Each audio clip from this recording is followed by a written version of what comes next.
होगा या नहीं होगा? तो जो प्रोजेक्टाइल मोशन होते हैं वो दो तरह के होते हैं, एक एंगुलर और एक लीनियर। एंगुलर वो होता है जो ज़मीन से छोड़ा जाता है, जैसे मैं एग्जांपल दे रहा हूँ आपको भी। तो ये सबसे इम्पोर्टेंट टॉपिक है फर्स्ट बुक का। अगर आप मुझसे पूछोगे कि सर फर्स्ट बुक में सबसे इम्पोर्टेंट टॉपिक क्या है जो एग्ज़ाम में आएगा ही आएगा, तो मैं कहूँगा प्रोजेक्टाइल मोशन। ठीक है, तो इसको हम समझते हैं। पूरा फंडा इसका क्या है, ये हमारा एक्स एक्सिस है, ये क्या है वाई एक्सिस। यहाँ से आप देख सकते हो थीटा एंगल पर मैंने एक ऑब्जेक्ट को लॉन्च किया है। तो जब ये ऑब्जेक्ट चलेगी तो इस पर कौन कौन से फोर्स काम करेंगे, क्या आप बता सकते हो? ग्रेविटेशन फोर्स है ना, और इसको ऊपर ले जाने वाला फोर्स या कुछ भी मान लो क्या होगा, वेलोसिटी।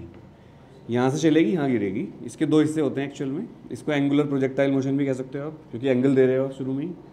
इसको बोलते हैं वाई और इसको मान लेते हैं एक्स एक्सिस। जितना एक्स यहाँ होता है उतना एक्स इधर होता है। इसके दो हिस्से हो गए। जितने टाइम में ऑब्जेक्ट ऊपर जाएगी उतने ही टाइम में ऑब्जेक्ट फिर नीचे आती है। लाइफ में ऐसा नहीं होता है। लाइफ में ऊपर जाने में लाइफ लग जाती है, नीचे आने में 10 सेकंड लगते हैं।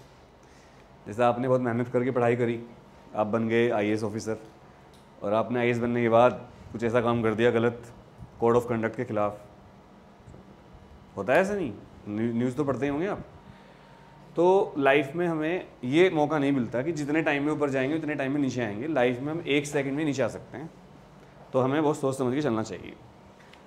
अब इसका उद्देश्य बताने का ये है कि यहाँ पर मैंने इसको इनिशियल वेलोसिटी u दी थी। तो आप ये तो समझ सकते हो कि ये क्या होगा, u cos थीटा, और ये क्या होगा, u sin थीटा। आप आराम से बोलिए, आपकी रिकॉर्ड आवाज़ नहीं आएगी इसमें। आप आराम से बोलो, आपकी आवाज़ नहीं लेगा ये। और बताइए नहीं भाई, तो इससे पहले कि मैं पढ़ाऊँ पहले कंपोनेंट ही पढ़ा देता हूँ, क्योंकि आप लोगों ने भी बताया नहीं, कंपोनेंट नहीं पढ़ाए। तो इसको बोलते हैं, ये नई थ्योरी है, इसको बोलते हैं रिजोल्यूशन ऑफ वेक्टर्स। पहले इसको समझ लो, resolution of vectors. Resolution of vectors क्या होती है कि अगर मान लो ये कौन सा एक्सिस है बच्चों, ये एक्स, और ये कौन सा है वाई। अगर कोई वेक्टर मेरे पास ऐसा है जो कि यहाँ से थीटा एंगल बना रहा है, और ये वेक्टर का नाम क्या है ए, तो इधर होगा ए कोस थीटा और इधर होगा ए साइन थीटा।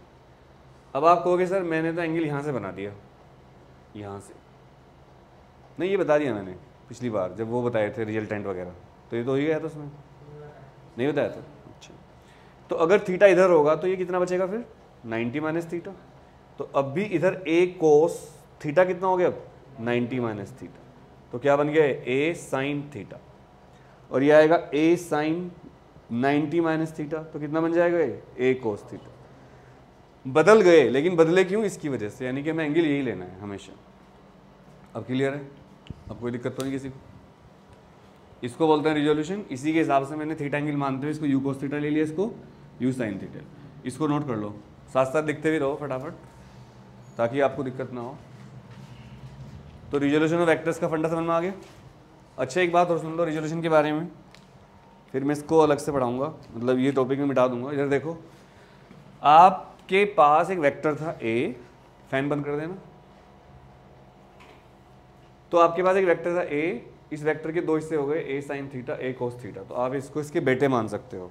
तो एक बिच्छू होता है, मुझे उसका एग्जैक्ट तो नहीं पता, बट मैंने पढ़ा था अफ्रीका के जंगलों में, जब वो बिच्छू बच्चे देती है, मेल फीमेल बिच्छू, तो बच्चे अपनी माँ को ही खा जाते हैं न्यूट्रिशन के लिए, उनके पास खाना नहीं होता इसके अलावा। तो बहुत सारे बच्चे होते हैं, उनमें से जो बच्चे माँ को खा लेते हैं, या शायद माँ बच्चों को खा लेती है, आई एम नॉट श्योर, कुछ तो होता है, बच्चे माँ खाते हैं।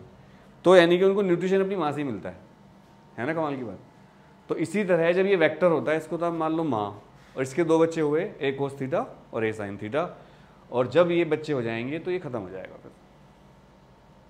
और इसको हम प्रूव भी कर सकते हैं, देखो ए कोस थीटा इधर है, इधर क्या है ए साइन थीटा। अगर मैं इसका रिजल्टेंट निकालना चाहूँ दोनों का, तो पाइथागोरस लगाऊंगा मैं, तो ए रिजल्टेंट क्या निकलेगा, ए कोस थीटा का square plus A sine theta का स्क्वायर का अंडर रूट। क्या आएगा A square cos square theta plus A square sine square theta. बोलो, ए स्क्वायर कॉमन ले लिया, अंदर क्या बचा cos square theta plus sine square theta, इसका अंडर रूट ले लिया हमने, ये 1 हो गया। ए स्क्वायर का अंडर रूट क्या होता है मतलब जिससे बने थे वही वापस भी आ गए। आप लोग यहाँ ट्यूशन में आते हो शायद 5 बजे पढ़ने के लिए,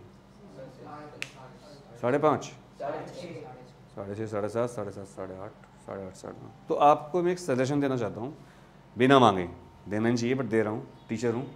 आप घर से कुछ खाने के लिए ले आया करो, जैसे चने, बिस्किट, सैंडविच, और 1-2 घंटे बाद खा लिया करो कुछ, क्योंकि मुझे लगता है आप लोग लो एनर्जी पे रहते हो काफ़ी जब मैं पढ़ाता हूँ आपको, बिकॉज इस उम्र में आपकी तो एज भूख ज़्यादा लगती होगी। या अगर नहीं लाते तो एक समोसा खा लिया करो लेके, एक बिस्किट का पैकेट ले लिया करो 5 रुपये वाला पार्ले जी, उसमें ज़्यादा फैट नहीं होती, वो हेल्दी भी होता है, 5 रुपये का नहीं होता एक पैकेट, वो खा लो, पानी पी लो, बेस्ट है। या चने रख लो बैग में, चने का पैकेट मिलता है, भुने हुए चने, वो खा लिया करो, पानी पी लो, बहुत हेल्दी होता है वो।